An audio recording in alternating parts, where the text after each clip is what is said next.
Correct. Okay, this is a fun cub fitted with an orange V3 stabilizer and receiver. It has a Jetty speed controller, and that has a power switch there which I'll use to turn the power on later. The transmitter is a Spectrum DX6i, programmed for the fun cub. It's turned on at the moment, as you can see.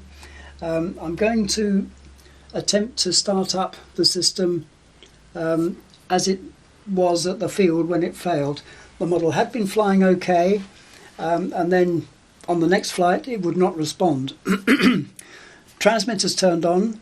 I'll turn the power on to the receiver,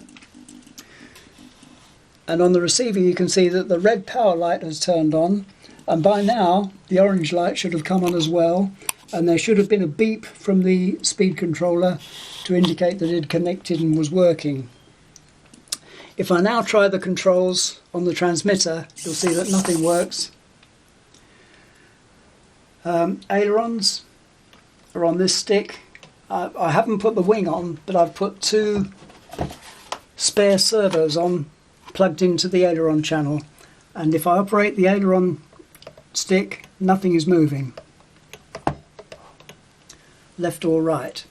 If I operate the elevator control, push the stick forward, the elevator doesn't move. Rudder is on the right hand stick. I'll operate that, the rudder's not moving. And I'm holding the model tight, and I'll try the motor now. Full throttle on the transmitter, as you can see, and no movement from the motor. Turn that off again. Okay, so the next thing we tried was to rebind the receiver, so I'll do that now. Turn the power off, turn the transmitter off, and I'll fit a bind plug. This is a genuine Spectrum bind plug which has been used on other models successfully before.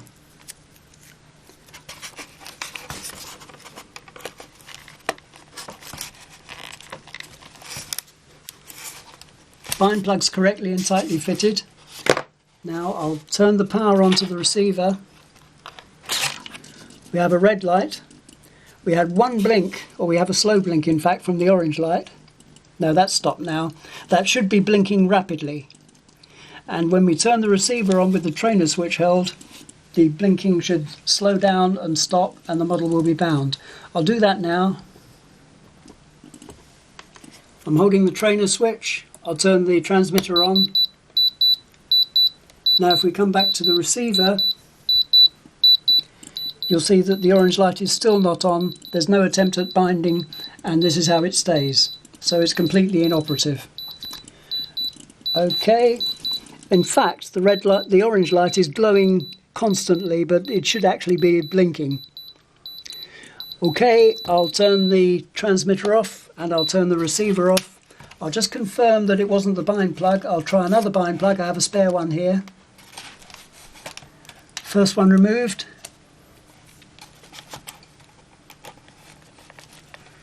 Second one fitted. Same again, I'll turn the receiver power on.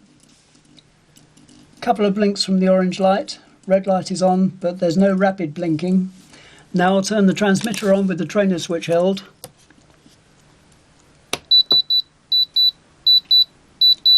And by now the rapidly blinking orange light should be blinking more slowly and then stop, but there's no response from that, apart from a very faint glow from the orange light.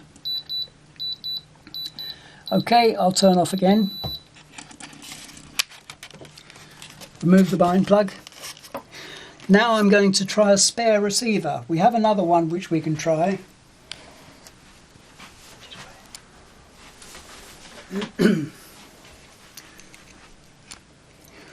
We actually have 4 of these receivers fitted in various models. This is one which has been flying perfectly well with no problem at all in another model. So I'm now going to quickly swap the receivers.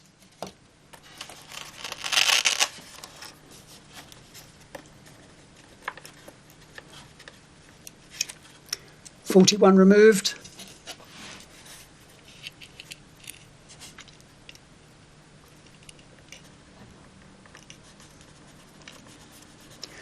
Second receiver fitted. and obviously it needs binding, so I'll put the bind plug in and we'll repeat the binding procedure. I'll turn the power on, and now we have the correct response. The red light is on and the orange light is blinking rapidly. If I turn the transmitter on with the trainer switch held,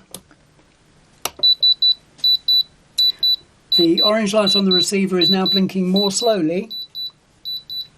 Now it's gone off.